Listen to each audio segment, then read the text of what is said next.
Hello again, and welcome to SEC Basketball Predictions. I am your host, Chris Lee, joined by Max Barr and non-frozen Blake Lovell. We'll see how Blake picks when he's not in his 30-degree garage. See if that's any different. All right. Congratulations on the heating situation.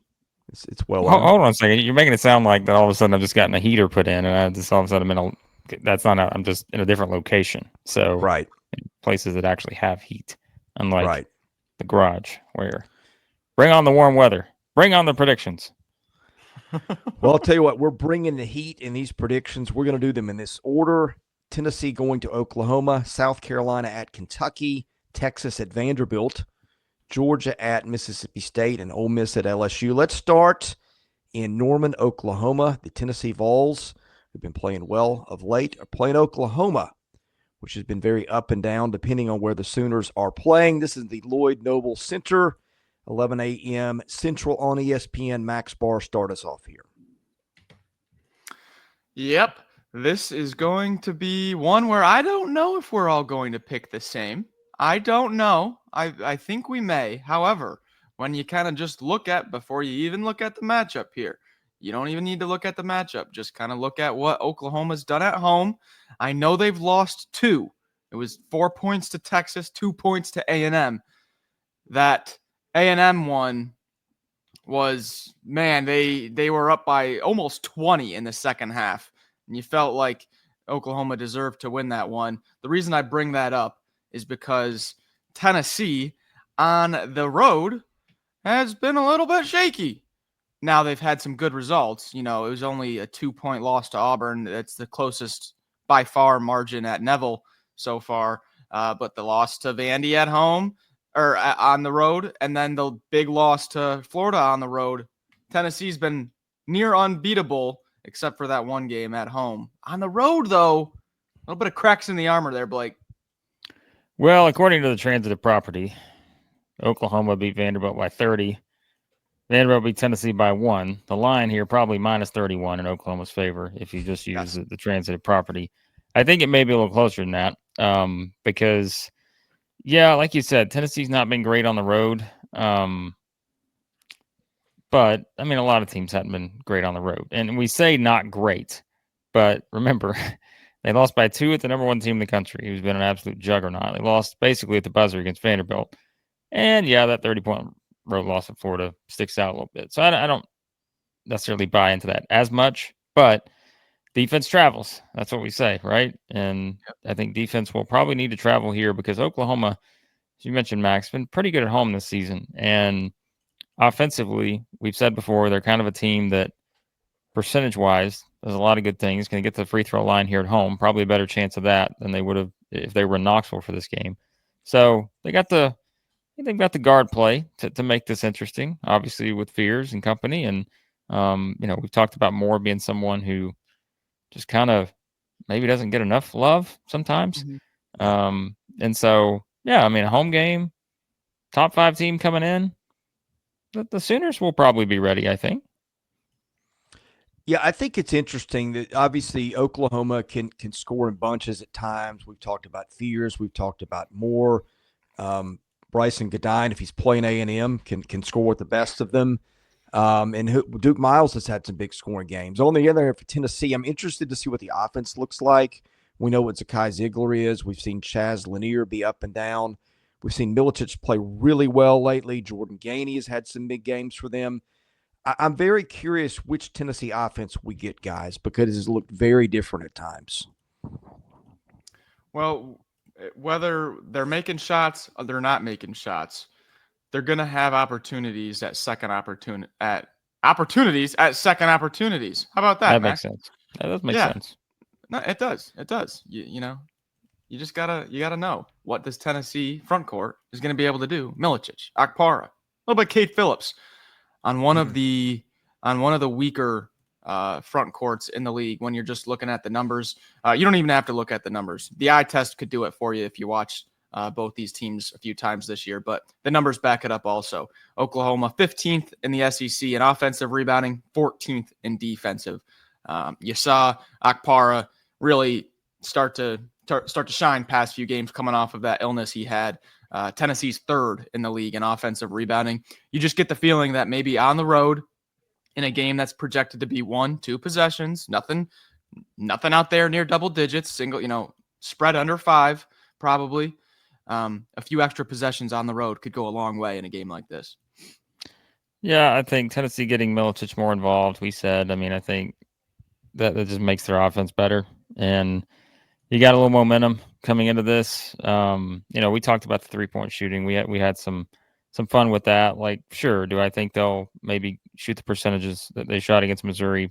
Probably not on the road. I mean, it's a little bit tougher to pull that off for a team that, again, statistically has not been there all season in terms of that kind of consistency. But yeah, I mean, I think this is one where it's just an interesting game because it's like Tennessee. We've seen the good of Tennessee this year. We've also seen some performances just make you scratch your head a little bit. Offensively, that is. Like defensively, I can't say there's a time this season where I've looked up and said, man, what a bad defensive performance from Tennessee. Yeah. And even though they gave up 81 to Missouri, I still didn't think it was what I would classify as a bad defensive performance. I just think Missouri's that good offensively.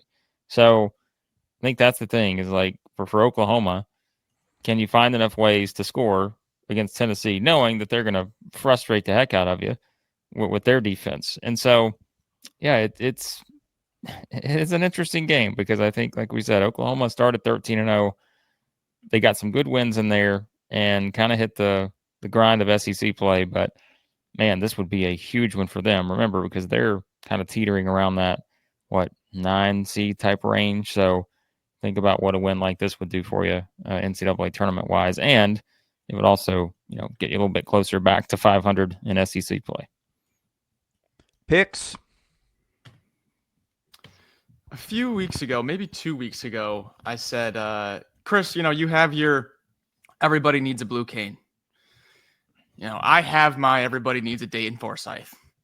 That is just who you gotta love yourself some Dayton Forsyth. Since I've said that, past 3 games, 22 minutes, 22 minutes, 21 minutes. Actually, the past 2 games, 13 points, 14 points. He was 11 of 11 at the free throw line against Auburn. So, yeah. So don't be.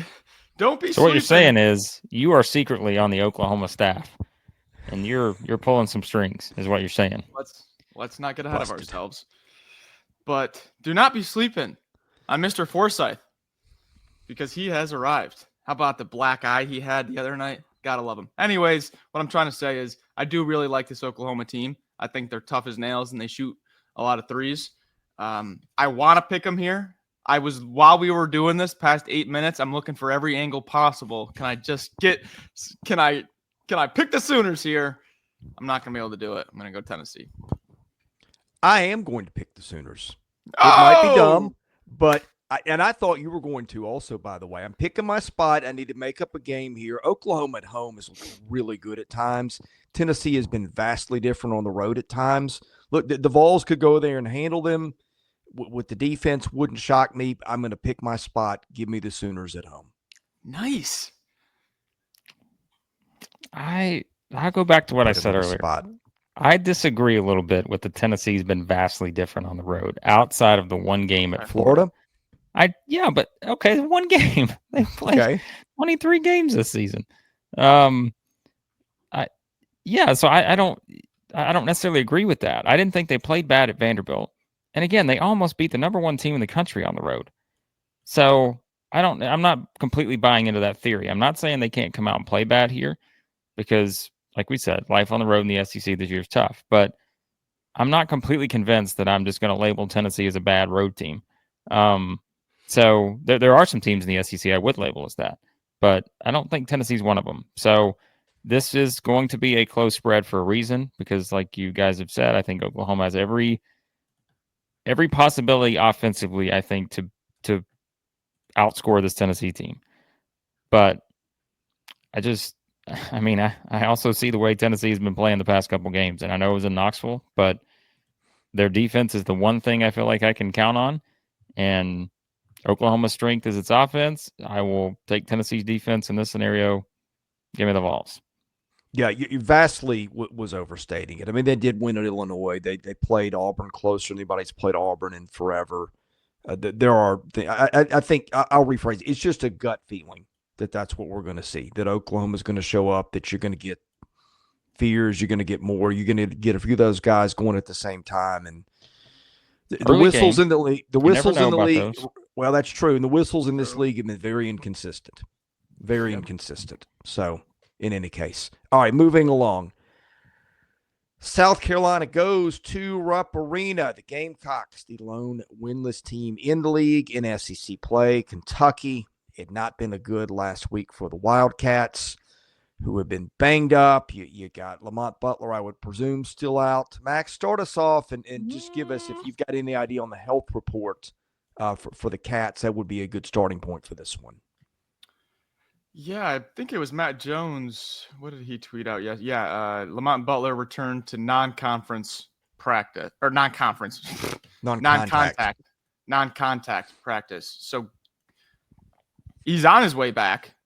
It's a little bit better than we were talking last week. Where what was the Pope quote? It was like the if or when or something, and we were like, wait a second, if or when? What do you mean? Like he's not going to be back at all? So. At least he's making his way back here. I don't expect him to play in this game, but hey, I didn't expect Broom to play in either of those games. Then he came out and hit 2 double-doubles after we thought he wasn't going to play those 2 times. So who knows with injuries this year. Speaking about the matchup, though, Chris usually likes to talk about looking at the KenPom pages and seeing the green and the red. Well, this is the SEC's worst offense going against the SEC's worst defense. Something's got to give, guys. South Carolina's offense ranked 16th in the league. Kentucky's defense ranked 16th in the league. Something's got to give. You know, usually I like to wait on my series history, but we got to give South Carolina something to lean on here. The last time Father Lamont Paris led the South Carolina Gamecocks into Lexington, do we remember what happened? Kentucky fans, I know, remember what happened. South Carolina fans remember what happened. Does anyone else here on this panel remember what happened? What happened, Blake? The way you're phrasing it, I think I know where this is going.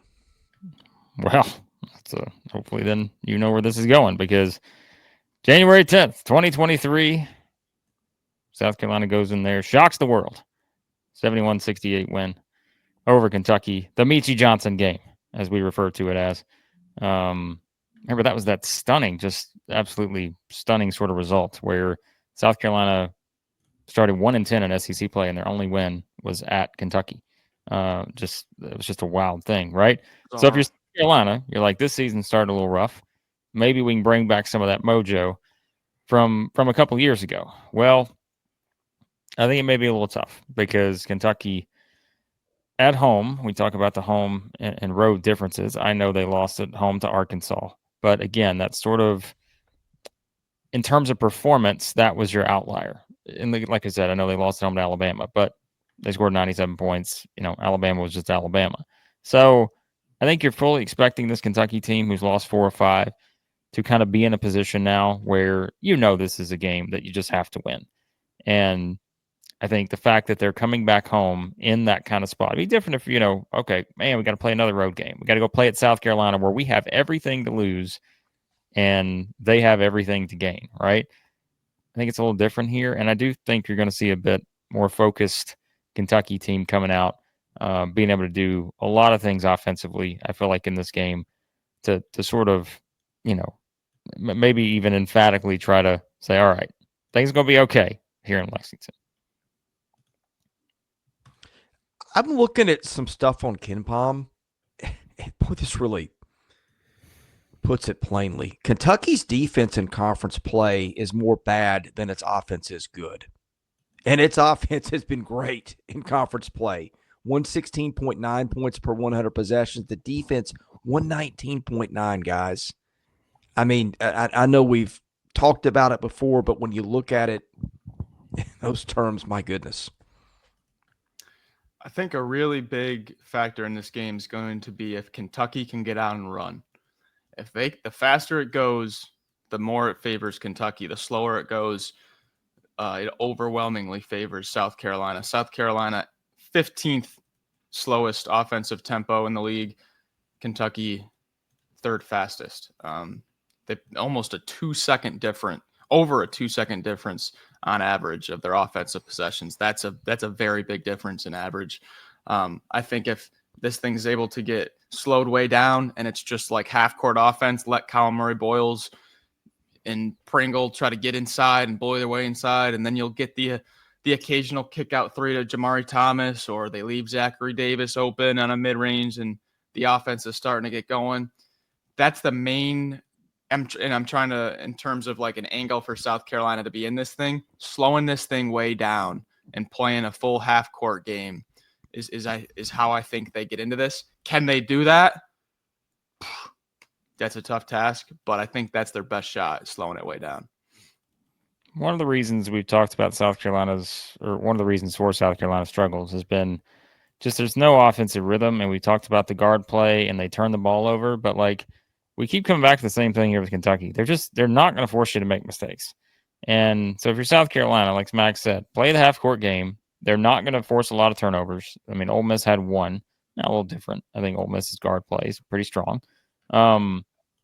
So, I mean, look, South Carolina, you would think statistically is going to have every chance to run their offense here and try to get the shots they want, because we said it with Arkansas coming in. We're like, come on, we know Kentucky's defense is struggling, but Arkansas's offense is not exactly the best right now. Well, we can say the same thing about South Carolina, but again, Kentucky's defense is struggling. And so if we assume there's no Butler here, that takes another element where maybe they are kind of the same that we've seen here over the past little while. So, I mean, I think there are paths for South Carolina, as Max said. And anytime you get a game like this where the spread's probably going to be double digits, we do typically just try to say, all right, if the upset happens, here's how it works. But I say all that, and it's still Kentucky offensively has still been pretty good. So it's like if you talk about their defense, like this on paper at least, we said the same thing in a certain sense about Arkansas. Feels like the kind of matchup where even if Kentucky's defense struggles a little bit, you still fully expect them to put up some points here at home. Picks? Yeah, South Carolina so far in conference play, their highest, total points, their highest team total was in their last game at home against A&M, 72. That was the first time this year in conference play that South Carolina had gotten out of the 60s. Every game before that was either in the 60s or 50s. I think Blake hit it. I don't think they're going to be able to score enough. I think Kentucky isn't going to do much to disrupt the offense that South Carolina is doing, but this might be a game where it's just we're going to score more points than you, and we're going to have more points at the end of the game, so we will win. That's kind of what I'm going with for Pretty Kentucky. simple. Pretty simple. Score more points, you win the game. Here we go, Cats. It is about the venue. South Carolina has pulled off one near miss after another in the SEC. All those games are at home. On the road, it has been a different story with the exception of the Vanderbilt game. Kentucky, for all its warts, is due to play better. Give me the Cats. Yeah, South Carolina scored 50, 63, 62, 60 on the road. Now, again, Kentucky's defense, you just never know. I don't know how else to say it. I think Kentucky fans would agree with that. You're probably not the most confident right now in any spot, but surely you would think against the South Carolina team that really has just struggled to do anything offensively on the road, especially. I think it's a good setup for the pick to be Kentucky. All right. Texas at noon on the SEC Network comes to Nashville to face Vanderbilt. No line on this. Ken Palm has got it darn near a pick 'em, I think. Try this on for size.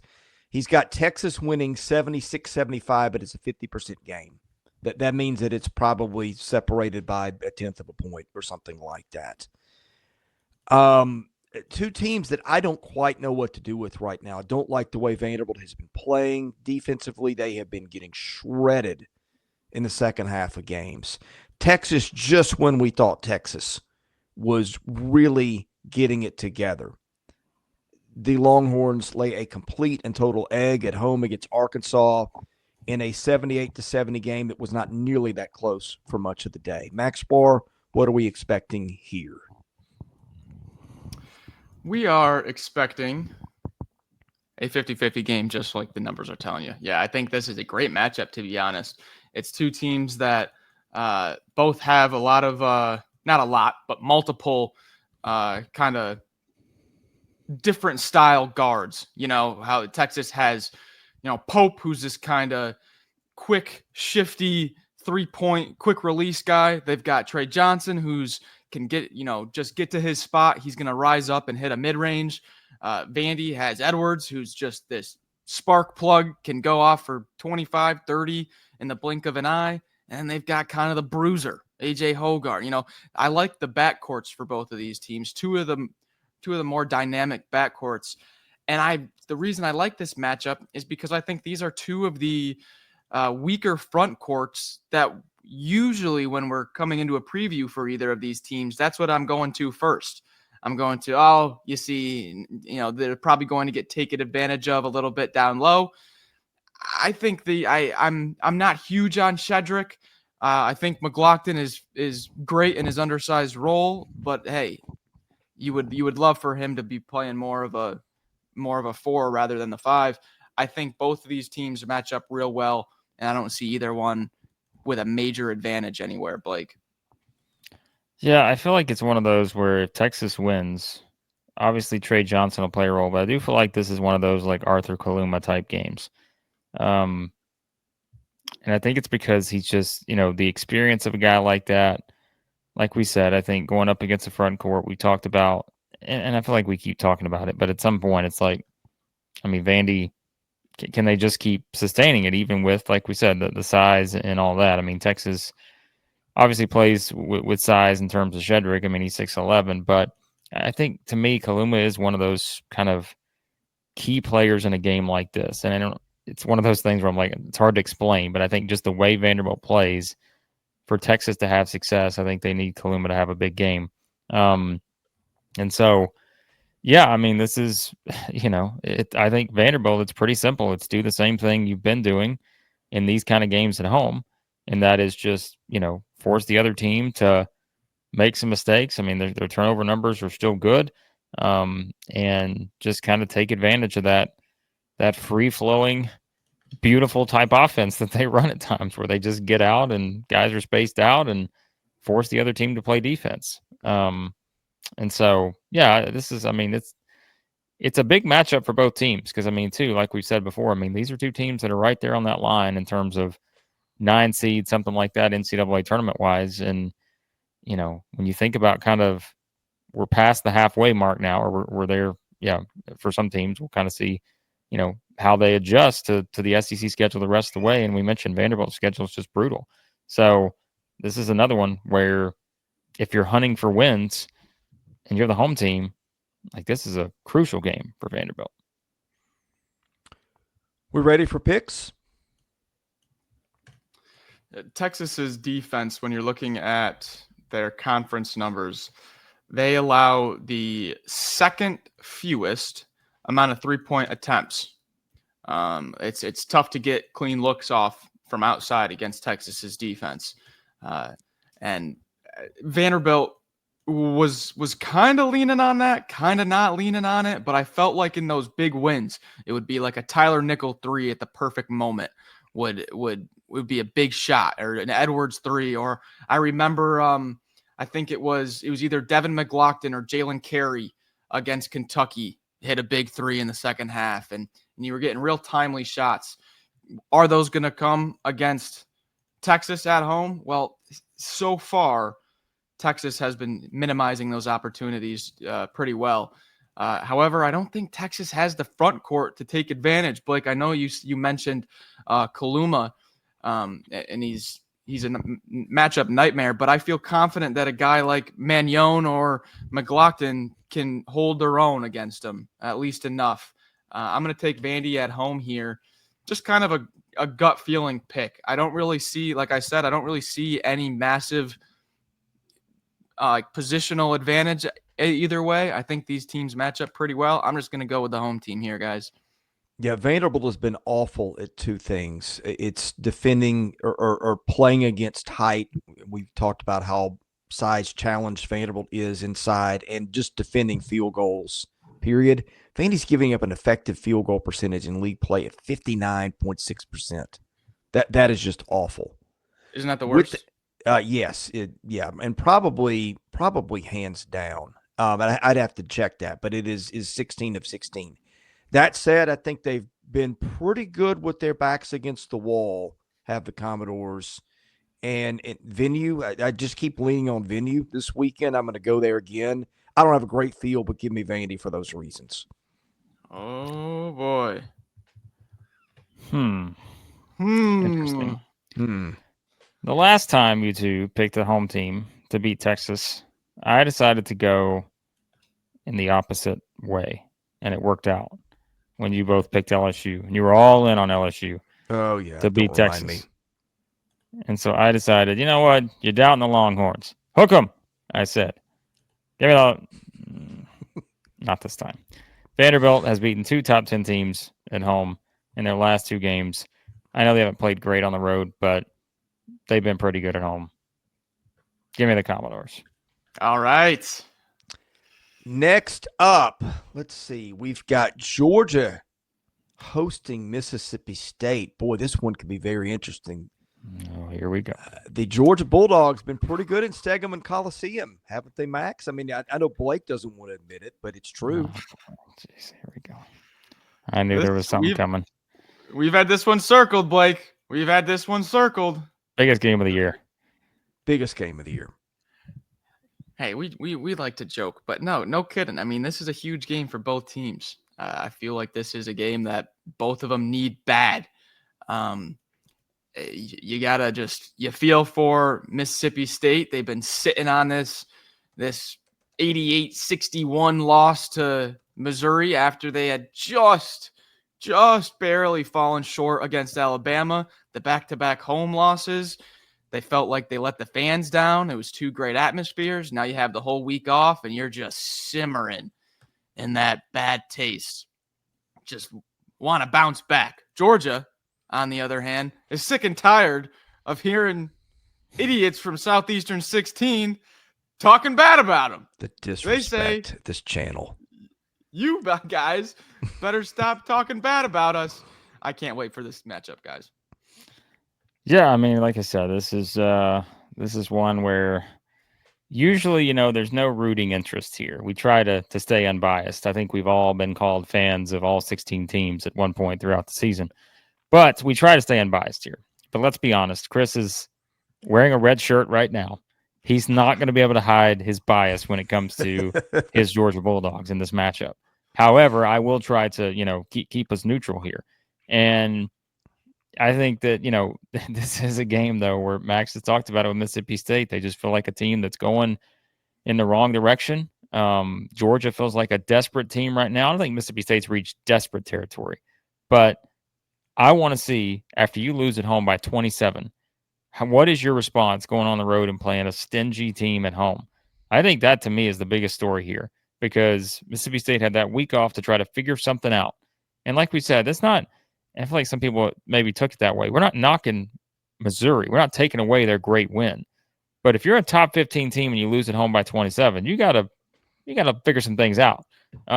So that's what I'm most interested to see. Does Mississippi State come out, ready to kind of go out and punch somebody in the mouth and start as the aggressor against this Georgia team? If so, I think they're going to be fine. If not, then you're looking at, okay, if we lose another game, then we turn around and play Florida. And then we talked about their schedule. Their schedule is brutal over the next 3 weeks. So, yeah, it's a big game. It really is. Are we ready for picks? Maybe a little bit of both. I still want to highlight one thing with the 3-point shooting, because Blake got me. He got me on my last, I think it was Mississippi State. I think I said, look at the way that Missouri's been shooting. Dang, above 40% in conference play. I don't know if that's going to be able to be sustained going into Starkville. And then Blake shot my stat right into the ground, shot the narrative, and said, well, I don't know. look at that Mississippi State perimeter defense. It looks like teams have really been able to get whatever they want from outside. This is a weird time when that is a glaring weakness that I don't know which way to lean into it. Do you lean into it saying, hey, this is a bad shooting Georgia team that at home now, they're finally going to get some good looks and they're going to have a chance to make some threes? Or do you lean into it and say, Mississippi State is on the road in a desperate spot and they're playing a team that's really not built to take advantage of that huge glaring weakness out on the perimeter? I kind of like that spot. That is what's kind of talking to me right now. Give me Mississippi State on the road. I'm not sure what Mississippi State is.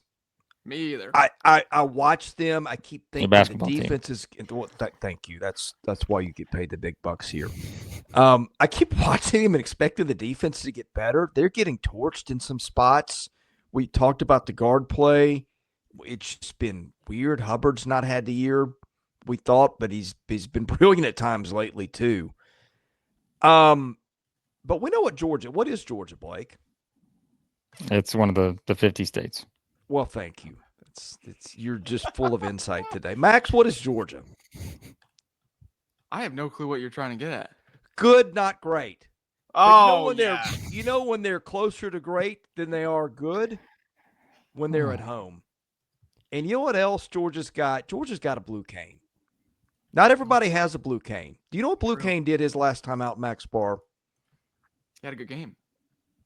He almost had a triple-double. They had the presence of mind to set a couple shooters up. That man would have had a triple-double. He should be the talk of college basketball right now. Give me the Bulldogs.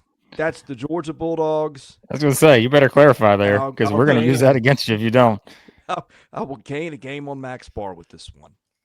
All right. So it's pretty simple here for me. Everyone knows how this works, okay?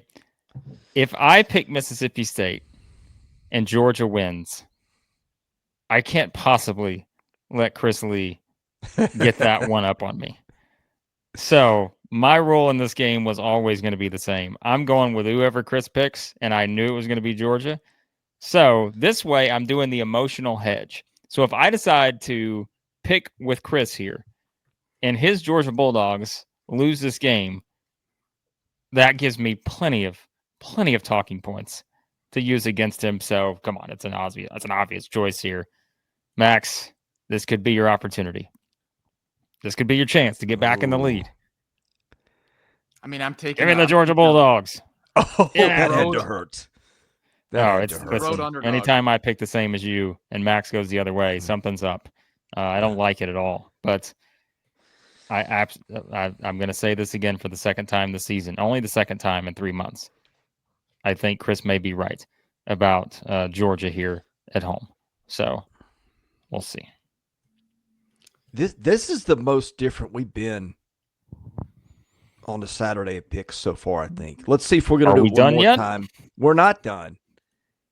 I think this one's going to be more predictable. Ole Miss going to LSU. Maybe not. I think Blake's teasing us. I don't think he's got the guts to do it. Well, we know Mr. Max, no underdog pick over there in the entire season. Hey, wait a minute. I took Oklahoma. Oh, yeah, that's right. Good for you. You're making strides. Max Barr, Ole Miss at LSU. Get us out of this disaster that Blake and I are dragging the show into. This one is a bit more straightforward for me. However, whenever you get that feeling, you always want to just take a step back and go, oh boy. Whenever I feel real confident about a spread that's going to be in the single digits, maybe take a step back and look at the matchup and try to find ways that LSU can win this thing at home, which they most certainly can, because LSU's got their back against the wall. They're a desperate team, and I feel like Ole Miss is going to be, I don't know, maybe 6.5 point favorite, somewhere around there, a very popular parlay piece. Oh, let me just throw Ole Miss into the parlay and get a few extra odds. There's no way they lose on the road in the SEC. Oh, you don't say? Looks like there's more to it, guys, this is an LSU defense that does not foul. They are number 1 in the SEC at defensive free throw rate. So, what does that mean? It means that Oreo is fired up for this game. It means Oreo is saying, that's what they're saying. You can hear it. He's trying to tell us. He's trying to tell us something about this game. I'm telling you. Wow. What are you seeing, Oreo? He's up to something. Maybe you are seeing that Ole Miss is going to have to make their field goals, make their shots, because this is an LSU team that's not going to put you on the line. It's an Ole Miss team that doesn't get to the line. Could be interesting. You know, I'm trying to find every way I can to convince you guys to pick LSU, just as you did in the Texas game. I do think there is something interesting about this one, though. And I can't exactly put my finger on it. Ole Miss coming off the big home win against Kentucky. They had those, think about it, they just played 3 straight home games, right? So it's like you go from playing 3 straight home games. Now you come on the road to play a team that, I mean, really is in desperation mode at this point. Like, we're not talking NCAA tournament or anything, but we're just saying, hey, give us a little something here. Like, LSU's like, we got to have something good happen, right? After 2 just pretty lackluster performances in a row. The home loss to Texas by 31, the road loss at 19 by Georgia. So I'm kind of with Max here. Like, this is one of those where it's almost like it's just teasing you to think this is just the most obvious choice there is. Yep. But I'm not as convinced on that. And so let's see how we get there, though, because Ole Miss, I mean, again, defensively, they're going to force turnovers. We said they don't turn the ball over. Like, I still think that is something where no matter where you play a game at, those 2 stats right there are always going to give you a shot. Just because you're taking advantage of possessions, whether it's offensively or you're taking advantage of possessions for the other team when they're trying to run their offense. Like, you're able to turn that into your own thing, get some easy buckets, all that we always talk about with teams that force turnovers. So, yeah, I mean, look, LSU's going to have one of their best games of the season to win here. But I think this maybe is, again, maybe a little more about Ole Miss for me. Like, I'm like, the tricky spot against a team that just, I mean, LSU's kind of that South Carolina in a different way, right? It's like they just, eventually in one of these home games, they're gonna jump out against somebody. And I just don't know if it's this one or if it's another one, but we'll see. Yeah, reminder, these 2 teams already played once. We may have mentioned this. I might have lost it in all the howling, but Ole Miss did win that one 76-65 back on January the 11th. Let's just get into picks. Oh. Blake has kind of been quietly every so often mentioning, hey, Jordan Sears is not too bad, man. We don't talk about Jordan Sears. He scored double digits in 7 straight games. Only SEC game he didn't score double digits in was the Missouri game. He only played 11 minutes in that game. Sears has quietly been consistent. Cam Carter has quietly been consistent. Where they haven't had the consistency is in the front court offense. Some games will be on live stream and we'll look up at halftime and Corey Chest has 12 offensive rebounds in the first 15 minutes of the game. And then sometimes we look up after the game and Corey Chest played 10 minutes and has 1 rebound. It's been very inconsistent in the front court. Blake, I'm right there with you. I really think this is like a tricky spot for Ole Miss. Coming off of a big win, 3 straight home games. You haven't played on the road since January 25th. I'm going to go Ole Miss here just because I think they're the better basketball team.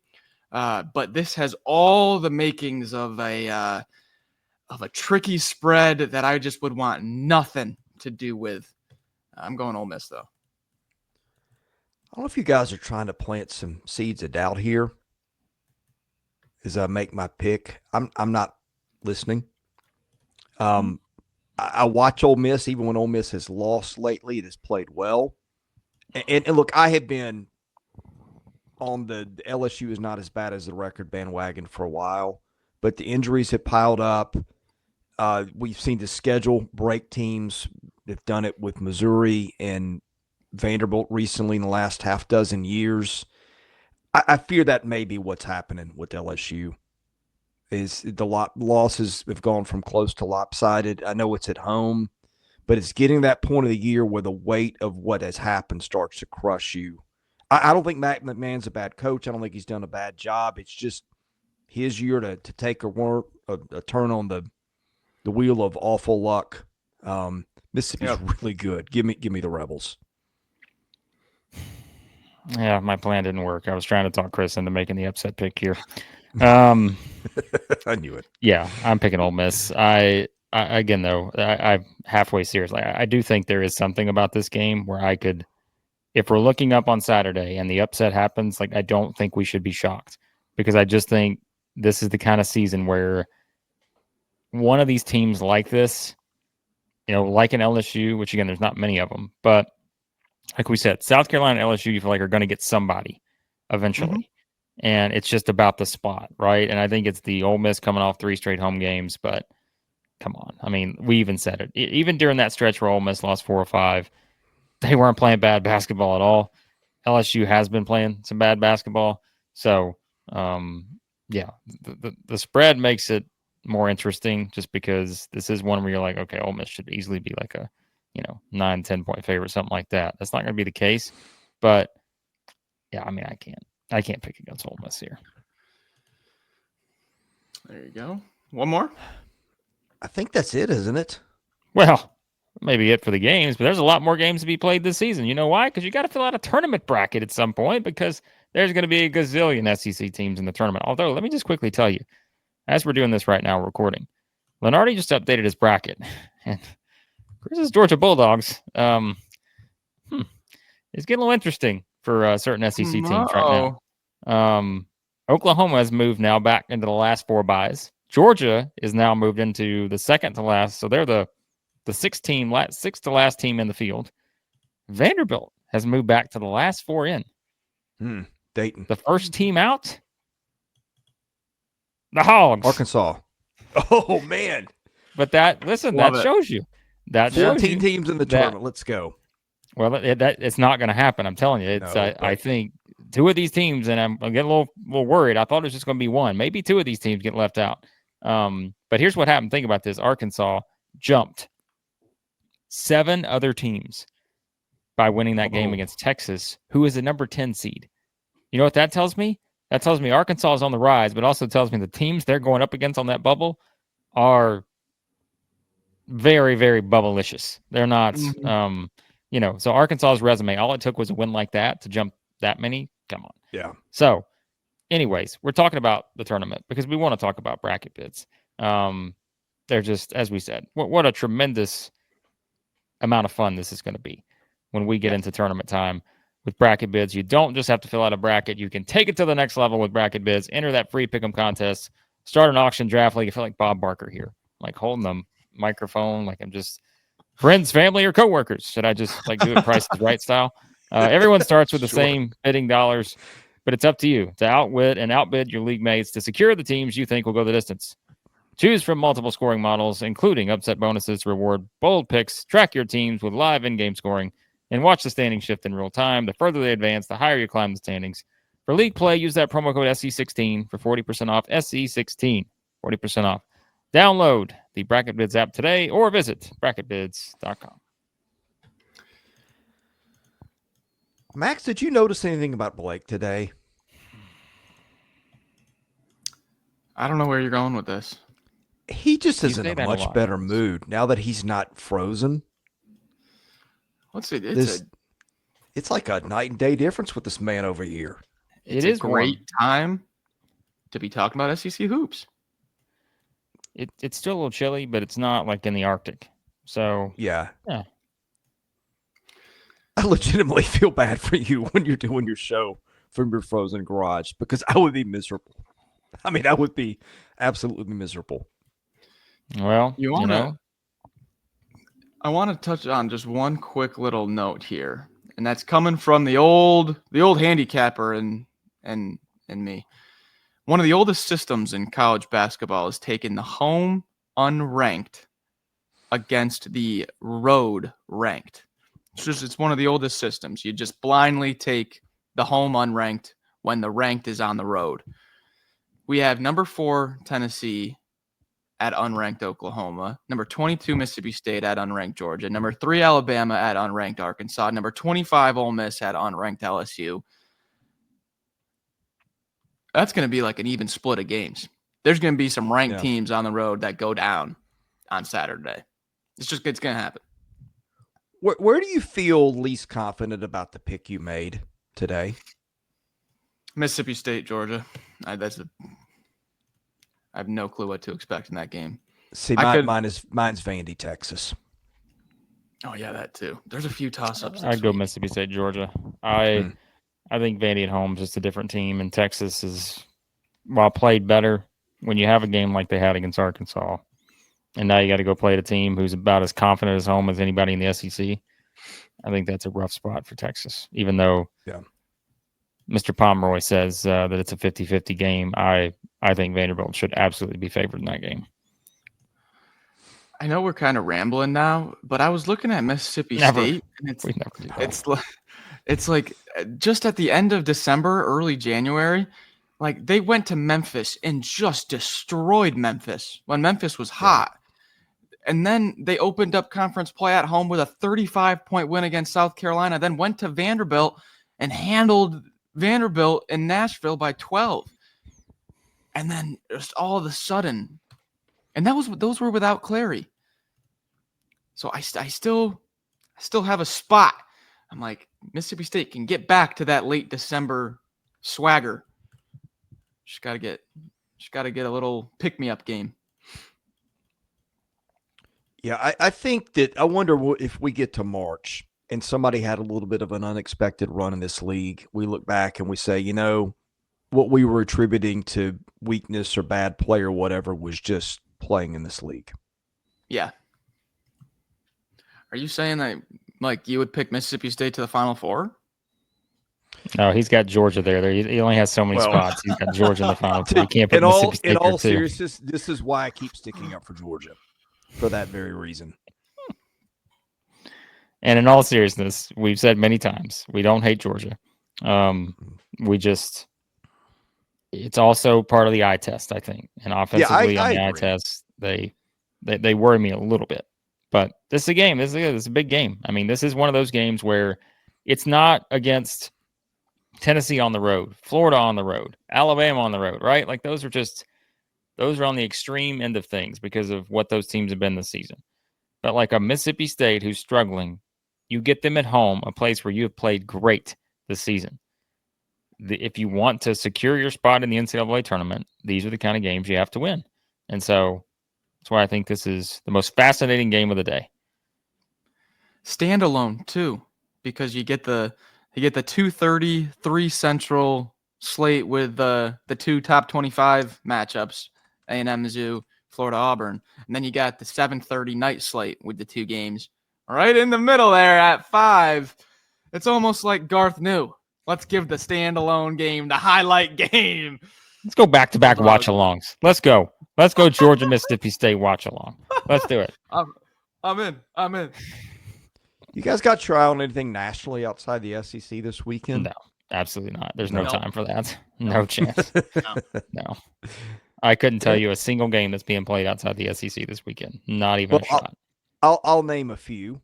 TCU against a struggling Iowa State, struggling Oregon against Michigan State, Wisconsin going to Iowa, Michigan, Indiana with a coaching change on the horizon. Are you kidding me? Marquette Creighton in Omaha, Kansas State. Kansas State's a little resurrected here. Max and Blake's Houston Cougars at Colorado. Chris, are you going to list the entire Saturday slate? Are you going to go to like the MEAC at some point? Like, what are we doing here? Where's Are you trying to alienate our SEC basketball fans? Sure. This is going to be an inside joke for a while. You guys watching anything this weekend? You got Wisconsin at Iowa? Wisconsin and Iowa. Wow. Just imagine bringing that game up on our SEC basketball podcast and thinking that anyone is just like, man, you know what? I'm going to skip that Auburn Florida game. I got to go watch Wisconsin Iowa. They write themselves sometimes. Rumor All right. has it seeding is influenced by games other places. I'm just going to throw that out there. I don't care about seeding. It's February. It's not March yet. All right. We're out of here. All right, you heard it here first, We've folks. run out of gas. 1 p.m. Eastern on NBC.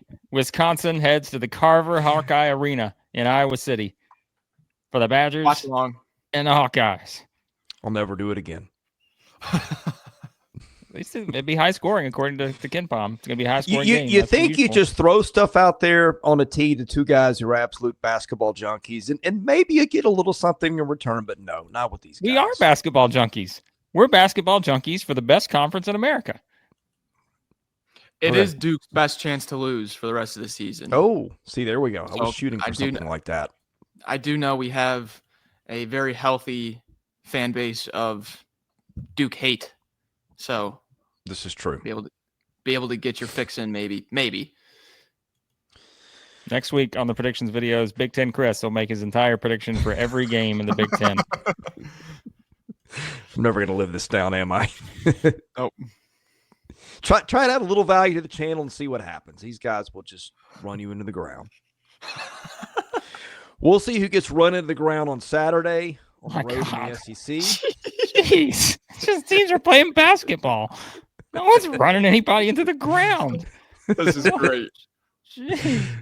What happens when you go to Wisconsin and Iowa? That's right. Where the show turns to when you get to the Depressing. Big Ten somehow. Man. I apologize for bringing you all down. We'll make up for it on Saturday with lots of SEC basketball. We're here for you because what else will we be doing on a Saturday other than the coaching 10U, which will take me out a little bit, or watching the Big Ten, which I will not be doing. Playoffs starting this week for Elite 10U, guys. We're here. We're the 2 seed out of 8. Throw out the 1-3-1. I heard they're moving the game for the so that way Chris can watch the Penn State Washington matchup. I heard they Enough of adjusted these the- jerks. We're out of here. Forklift. Chris is so I'm enamored Chris by the Lee. Big Ten, he doesn't even know his own name anymore. He's I'm just not even going to acknowledge these jerks. Goodbye. We'll see you later.